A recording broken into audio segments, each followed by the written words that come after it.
So as you can see, they were taking a throw in, and you can find that there's a midfielder that is not marked on the outside of the 18 area, and then this causes the opponents to have a free man. So that creates a chance for them, and I think that's problematic for the defense. And now we can see that the team is not tracking the run from that midfielder over there, and that creates a space for them to create the cross and creating another chance for the team, which that was not a penalty, by the way. I was there at the game. That's not a penalty, but and now we can see that the right back is not really tracking his man, and he overcommits, and there's too much space between the midfielders so that they're able to pass the ball around well, and the marking is not really good from this team, and that also creates another chance, and it creates the free kick which they eventually score from. So the space that they gave the opponents allowed the team to attack, and it resulted in the defender coming in late, creating this free kick which Arenel eventually scored from.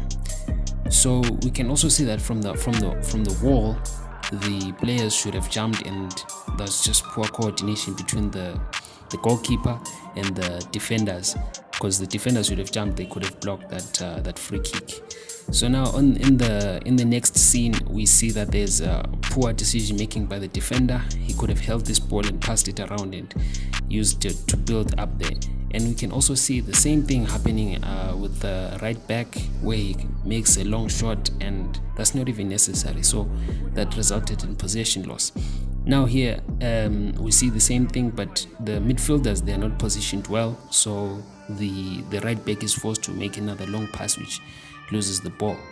And we also see another incident of the same thing, where he just shoots the ball further off the pitch with no plan whatsoever. Now we can see here that the right back and the center back, they're not tracking the run from the left winger there, and he creates the cross, and they come close to converting it. A similar thing also happens with the right back in this scene, where they are not tracking the run from the central attacking midfielder there, and that results in them taking a shot. So now in this scene, we will see that there's overcommitment from the right back, and this could have created an opportunity for the opponents to run into the open space, and they do that, but then they also fail to convert it by just taking a wild shot. Now this one, you see that the winger is completely free and there's no one marking him, and there's a lot of space to run into, and that creates the opportunity that he got there. A similar thing also happens with the right back again, and he fails to track the run which is made by the winger. I think he was trying to do an offside trap, and that didn't work, but it creates another opportunity for the attacking team. Here the right back overcommits, but you can see that in the center there's no one who's really tracking the run from the striker, and there's too much space that is being left for this team, and that results in them getting yet another chance which they somehow managed to block them. Now this time the right back overcommits again, and then it leaves too much space in behind him for the attacking team to throw a cross into, and that is quite problematic, as you can see.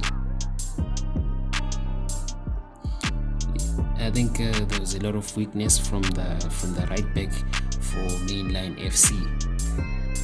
And now you can see that he creates an error, and well, this is absolutely natural, but no one is marking the number 9 from in center. No one is tracking that run, and there's too many opponents which are just too free.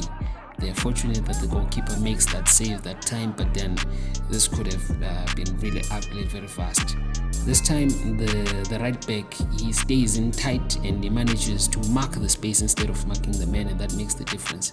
But then here he overcommitted, and this allows them to have a striker in front of goal, but they fail to complete the opportunity that they had to score. So as you can see that Mainline FC have a lot of issues with their defensive play, mainly the weaknesses with the right back. So I think this is something which can be addressed in trainings, and that this is useful insight that they can use for their future games. And also the failure by this defensive midfielders to track the runs that are produced by the opponent's team. You can largely see it now as the forwards are running forward, and there is no one marking this number 17 Onichia, so that when the cross comes in, he has too much time and too much